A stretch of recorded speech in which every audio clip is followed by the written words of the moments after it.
Hi everybody, welcome to the channel Lightworkers Together. This is Val and I hope you all are having a wonderful day today. It's kind of warm out, but I think that's pretty much the case everywhere, so I hope you all are staying cool and staying positive. Today's video topic, I did do a video a little bit ago. It's in the playlist, asking for suggestions or votes on topics, and one of the ones that several people selected was a video on soul ties and contracts. And there is a lot of information out there about soul ties and contracts, so I'm really just going to hit like the main stuff, the high point, and an unusual thing I myself ran into, which I haven't really in a lot of the research and stuff that I had been doing previously on these, and I just felt my angel touch my finger on this one. Yeah, this was not something I ran into before. So we are going to touch on that. My higher self's getting involved too. So soul ties and contracts, these are energetic attachments at many times. They can be divine counterparts, twin flames, soulmates, karmic ties, okay? And these soul ties and contracts are pre-arrangements. These are things that are arranged prior to coming into this particular lifetime, okay? And quite often these soul ties that we have, sorry guys, my camera is bumping around, they will be with people that we knew in previous lifetimes, right? Energetic beings that we knew in previous lifetimes. And almost everybody has run into a situation where you might meet someone and you just click with that person right away. You feel like you have known them forever. And this can even happen with like pets. Like, let's say you go to the shelter to adopt a pet, and you and this whether it's a dog, a cat, or whatever it is, you just immediately bond. So for a lot of us, there is a recognition that this is an individual that we have clearly gone through some sort of lessons with in a previous lifetime. And sometimes it isn't. Sometimes it's somebody that we're getting with in this particular lifetime just strictly for a lesson. So some of them are past life entanglements, but they are generally all lessons or I say and or because both, it's really related, cycles to complete. So sometimes, and we all end up in this situation, we are repeating cycles over and over and over again. And basically the universe is just going to keep bringing that lesson back. It's going to be wearing different clothes, looking different on the outside, but it's going to be the same lesson, and it's going to keep coming back until we get it, until we get the lesson, we learn it, we're able to apply it, and we're able to move forward, basically.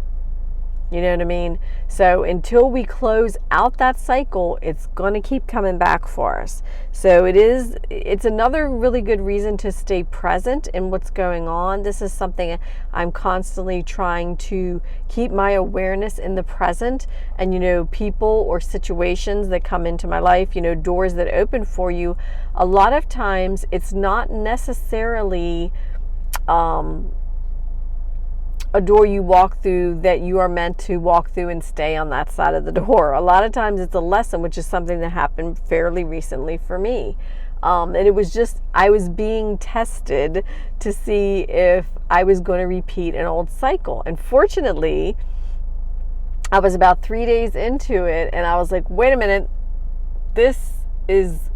I see what this is, and I saw it very clearly, and so I put an end to it and thus closed another cycle, which is what the whole point really of soul ties and contracts is to have lessons. And a lot of times we do have soul contracts with people, and it's not a lesson. It's, a lot of people, they hear the word lessons or tests and they just immediately attach a negative energy to it. And that's not really the case. Sometimes it can feel like something negative, guys, but that's not really the point, right? That's not really the case. Oh, there's this beautiful blue butterfly. I wish y'all could see it. Oh my gosh, it's gorgeous. Oh, it's beautiful. Anyway, sorry, sidetracked.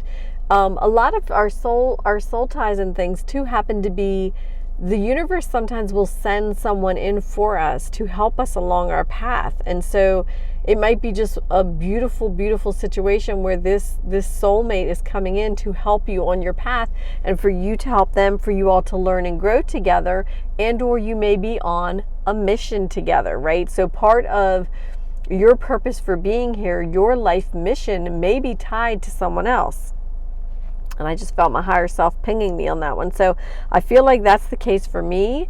That was not something I honestly was really looking at all. For me, I was kind of like, okay, I'm on the path, I'm following my purpose, yada, yada, yada. And I didn't really see it as, I saw it as, yes, I couldn't wait for the day when I could be with all of my soul tribe, because we're all connected. But we tend to, when we're on our path and we're dealing with our life purpose or mission, we tend to more think of, okay, what is this that I am supposed to be doing, right? It's the I word. What am I supposed to be doing? What is my mission? And a lot of times it's a joint mission, guys, and or a group thing with our soul tribe. So just to put that out there, and that is part of our soul ties and contracts. A lot of times it is our soul tribe. It is a soulmate, and they are there to help us, and we are there to help them. We grow together and we work on that mission together, because a lot of times it's a very big picture thing. And so this is another thing I wanted to touch on specifically. I'm trying to keep this really short, guys. So with karmic ties, and again, a lot of people associate karmic with a negative, and it doesn't have to be. A lot of times karmic can come into your life, and karmic can mean either thing. Karma can be good karma or bad karma, right?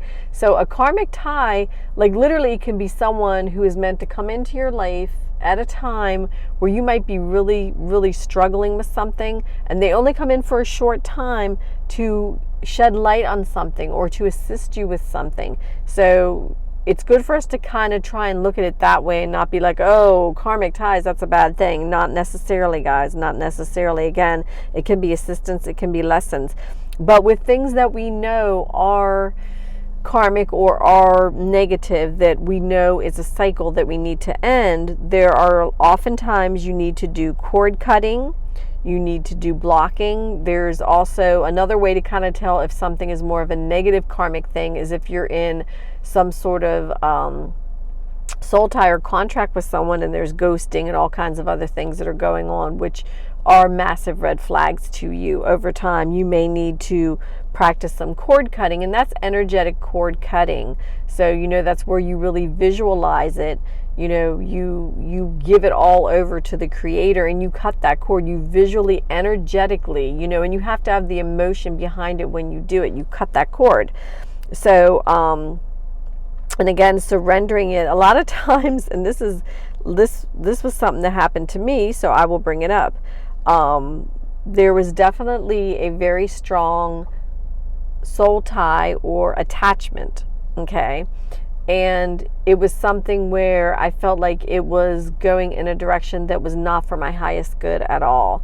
And it was something that did not have an equal footing or equal feel to it. It was very red flaggy to me. So, and I was really just learning about how to kind of value myself, put myself first and things like that. And healing, I was healing a lot of things too at the time. So it was kind of a conglomeration of things all happening at one time. So what I had to do was, I was like, okay, I feel like this is not, in my best interest.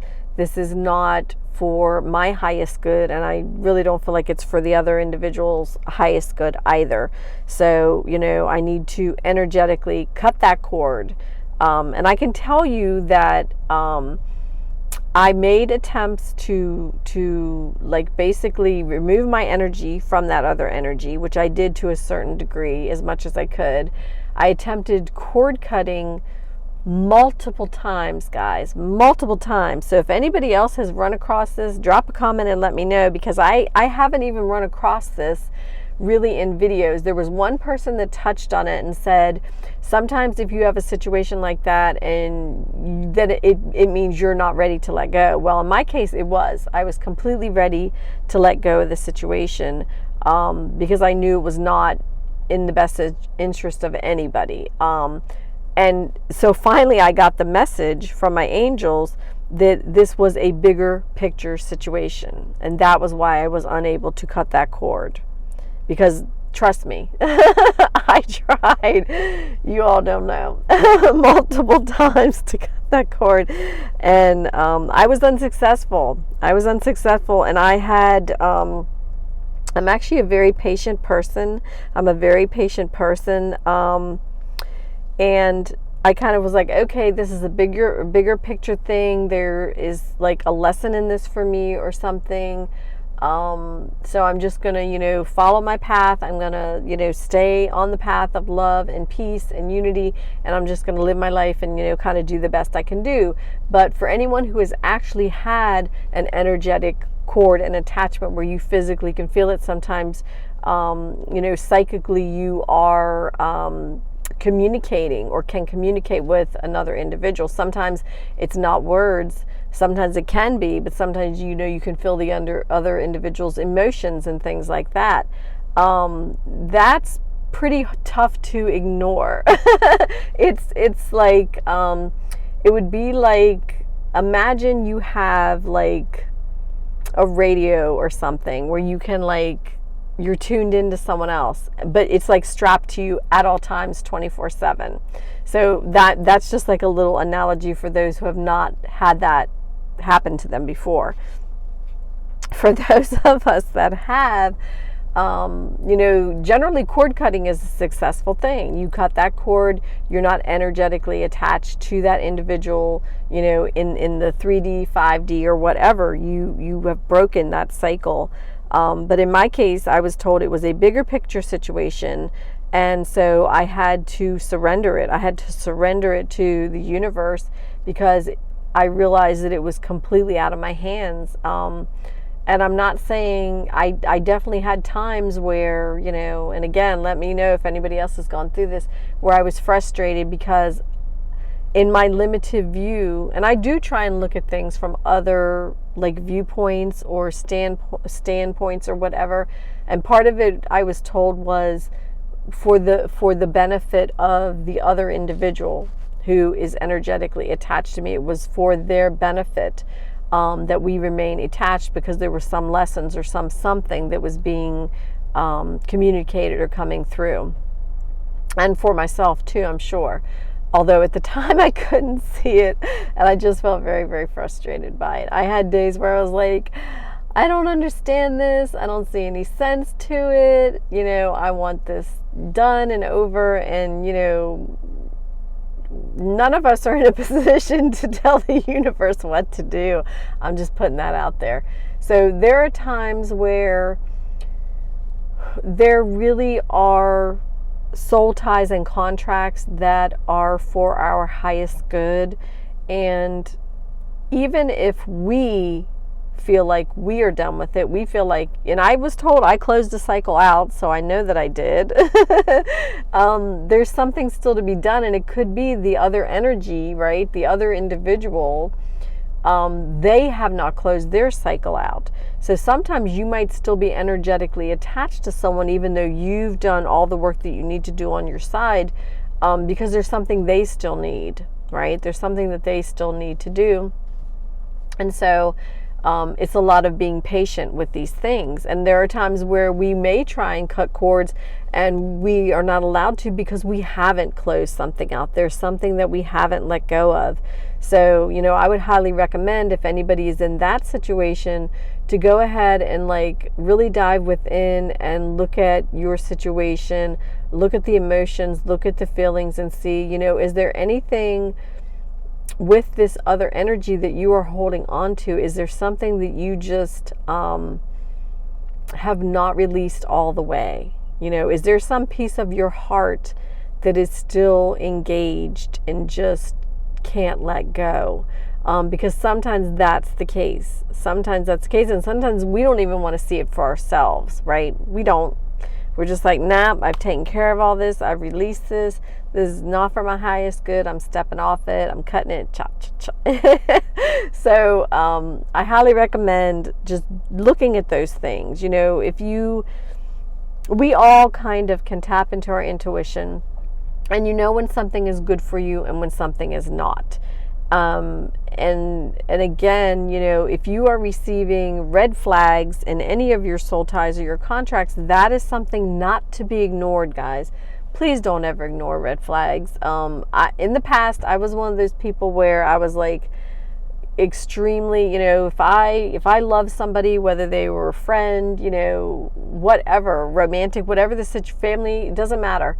My loyalty was just unquestionable. Okay. And so I would just put everything into it, and I would tend to make excuses and ignore red flags. I would suggest not doing that, because then we don't move forward out of our cycles with these soul ties and contracts. And for many of them, like I said, that's the point, is to heal something, release something, you know, break those contracts, break those cycles, and don't have to ever do them again. You know, there's new ones to be dealt with, but we don't want to be repeating anything. So, and sometimes it's I feel this very deeply, that we may still be attached energetically to some people when there is something that needs to be healed on either side. So we can feel like we are done with whatever we're doing, with whatever we feel like our input was into, you know, that attachment or that relationship or whatever, you know, it was, that soul tie or that contract. But a lot of times, until the other individual, like someone did say something about, you can have very quick reattachments. So let's say you have an energetic attachment to someone, right? And in your physical 3D world, you're not together, you've broken it off, or whatever your situation is, you've ended it, you've closed your cycles. And let's say energetically, you go through the same process. You heal, you release, you close your cycles. And you do a cord cutting, you do whatever you need to do. And yet that energy seems to keep coming back. And so someone did say that there is such a thing as like a reattaching. So basically, it's almost like you have to cut the cord and then you have to shut the door on some energies, because if you don't, they will very quickly reattach, or you have to cut the cord and have like a shielding process in place so they don't reattach. And this could be the case of some that might be very toxic, just very strong energies, or even in the case of an attachment that is just a very powerful energetic attachment. It might be really, really strong, right? It might go back lifetimes of forever, you know, and that's something we don't always get to know. I can say that I would super love to, you know, get a peek into some of those Akashic records at this point, really. So anyway, that's kind of the synopsis of soul ties and contracts, you know, what they're kind of about, what their purpose is, you know, kind of how to deal with them. Don't, you know, some are going to be of a more positive nature. Some are going to be more about lessons, you know, some are helping, some are, you know, you can have a soul contract with someone who is like a mentor. And that's the case for me, where I've gotten repeated messages that there is a soulmate, so a soul tie, a soul contract coming in for me that is going to like help balance me out and stuff, which I'm really excited about that. And I also feel like it's part of it is a test. So sometimes it is. Sometimes, you know, you have to go through a lot of these things and you have to learn your lesson, close your cycle, and then you have to really be able to, we have to really be able to apply those lessons moving forward to our new relationships, right? To our new path that we're on, because the path that we're on is always taking twists and turns. There's always bends in the road, and we can't see what is around that bend in the road. So we just have to keep moving forward with applying those lessons. So I feel like for myself, probably with this new soulmates coming in, and it can be, you know, anything. It could be a friend that's coming in. It could be a mentor. It could be, you know, a future co-worker. It could be a romantic thing. It could be anything. But this individual who's coming in, who's going to kind of balance me out a little bit, is also partially a test, because the test is going to be for me to see, and everyone else, you'll fall in these same categories. You know, when you close out something that has been a repeating cycle, you know darn well you're going to get tested by the universe to see if you're going to repeat that cycle. So let's say, someone amazing comes in who is, this like person that you're looking for, whether it be a friendship or whatever it is. The universe is also there. The universe is always giving you these gifts, right? But it's also kind of a test for our highest good. In the case of me too, if I meet this individual who may be just everything I want, so am I going to like immediately leap back into my old behaviors because I'm like, oh, I'm so happy and this is wonderful and this is everything I want and blah, blah, blah, blah, blah, blah, blah. Or am I going to, keep boundaries firmly, not walls, but boundaries firmly in place that are healthy for myself and for the other individual, right? Am I able to make sure I'm getting that equal give and take and stuff and not be going completely overboard, which is how I always used to be. I always used to be like give, and it kind of didn't matter whether I was getting anything back or not. But that's a very unbalanced situation. And so I feel like the universe is like, I'm bringing you what you really want with all your heart and soul, but it's also going to be a test. Can you stand in this new energy that you are? Can you apply these lessons that you have learned? So that would be my takeaway for everybody for this, is just make sure that when you move into your new cycles with your contracts and your soul ties, that you are applying those lessons. Like I need to be very aware. I think one of the big messages always is slow down. Don't be in a hurry. Sorry, that's somebody with a lawnmower thing behind me. Slow down. Don't be in a hurry. Don't be impulsive and rush into anything, because that's kind of where we start falling headlong into things.